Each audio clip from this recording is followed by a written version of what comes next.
ദിവ്യ ശ്രീധറും Chris വേണുഗോപാലും പിരിഞ്ഞു എന്നുള്ള കുപ്രചാരണമാണ് social മീഡിയയിൽ നിന്ന് നിറയുന്നത്. ഇരുവരും തമ്മിൽ പ്രശ്നങ്ങളും ഉണ്ടെന്നും ക്രിസ് ദിവ്യ ഉപദ്രവിച്ചു എന്നുള്ള കണ്ടെത്തലുമാണ് സോഷ്യൽ മീഡിയയിൽ നിറയുന്നത്.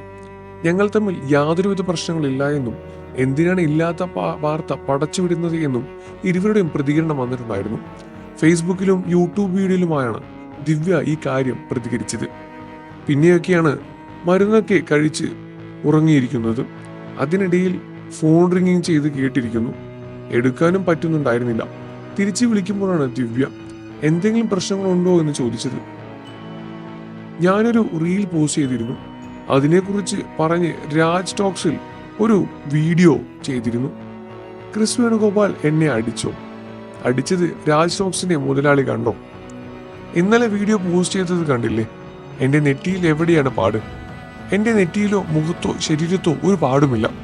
ക്രിസ് വേണുഗോപാൽ എന്ന് പറയുന്ന മനുഷ്യൻ ഇതുവരെ എന്നെ തല്ലിയിട്ടോ ദ്രോഹിച്ചിട്ടോ ഇല്ല. ഇല്ലാത്ത കഥകൾ കുത്തിപ്പൊക്കാൻ ആരാണ് ലൈസൻസ് തന്നത്? ക്രിസ് വേണുഗോപാലും ദിവ്യയും എന്ത് ചെയ്യുന്നു എന്ന് നോക്കി നിൽക്കുന്നത് എന്തിനാണ്? ദിവ്യശ്രീധറിന്റെ ലൈഫ് പൊട്ടിപ്പോയോ? അവർക്ക് എന്തെങ്കിലും സംഭവിച്ചോ എന്നറിഞ്ഞിട്ട് കിടക്ക് പൊറുതിയില്ലേ? ഒറിജിനൽ മുറിവാണ് എന്നാണ് അവർ പറയുന്നത്. ഒന്ന് വന്ന് നോക്ക്. ധീര എന്ന് പറയുന്ന വെബ് സീരീസിനെ മേക്കപ്പ് ചെയ്ത മുരുക്കൻ ചേട്ടന് ഒത്തിരി താങ്ക്സ്. അതിൽ ഇത്രയും ഒറിജിനാലിറ്റി കൊണ്ടുവന്നതിന്. വൈബ് സീരിയൽ എനിക്കൊരു ആക്സിഡന്റ് പറ്റുന്ന രംഗമായിരുന്നു. അതിനുവേണ്ടിയായിരുന്നു മേക്കപ്പ്. അതുകൂടാതെ ഞാൻ വേഷങ്ങൾ ജന്മങ്ങൾ പാട്ടിൽ വെച്ച് റീൽ ചെയ്തിരുന്നു. വേണ്ടാത്ത രീതിയിൽ ഇല്ലാത്തതൊക്കെ പറഞ്ഞ് വീഡിയോ ചെയ്യുന്നത് ശരിയല്ല. ഞങ്ങളുടെ ലൈഫ് എങ്ങനെയാണ് പോകുന്നത് എന്ന് നിങ്ങൾക്കറിയാമോ?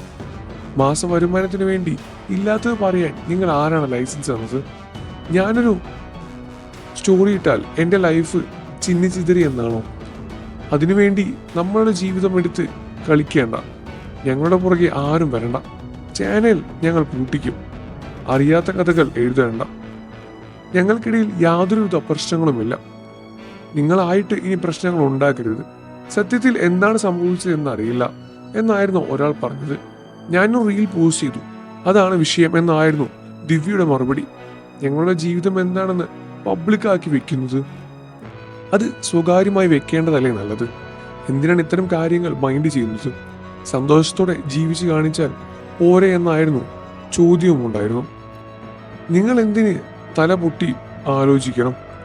മൂക്ക് പൊട്ടിയതും വീഡിയോ ഇടുന്നുണ്ട്, അപ്പോൾ ജനങ്ങൾ തെറ്റിദ്ധരിക്കും എന്നായിരുന്നു വേറൊരു കമന്റും. നിങ്ങൾക്ക് ദിവ്യ ശ്രീധർ ഇഷ്ടമാണെന്ന കാര്യം വീഡിയോയ്ക്ക് താഴെ കമന്റ് ചെയ്ത് പറയുക. വാർത്തകളും വിശേഷവും എത്രയും പെട്ടെന്ന് അറിയാൻ നമ്മുടെ വീഡിയോ ഒന്ന് ലൈക്ക് ചെയ്ത് ചാനൽ ഒന്ന് സബ്സ്ക്രൈബ് ചെയ്ത് സപ്പോർട്ട് ചെയ്യാം ഫ്രണ്ട്സ്.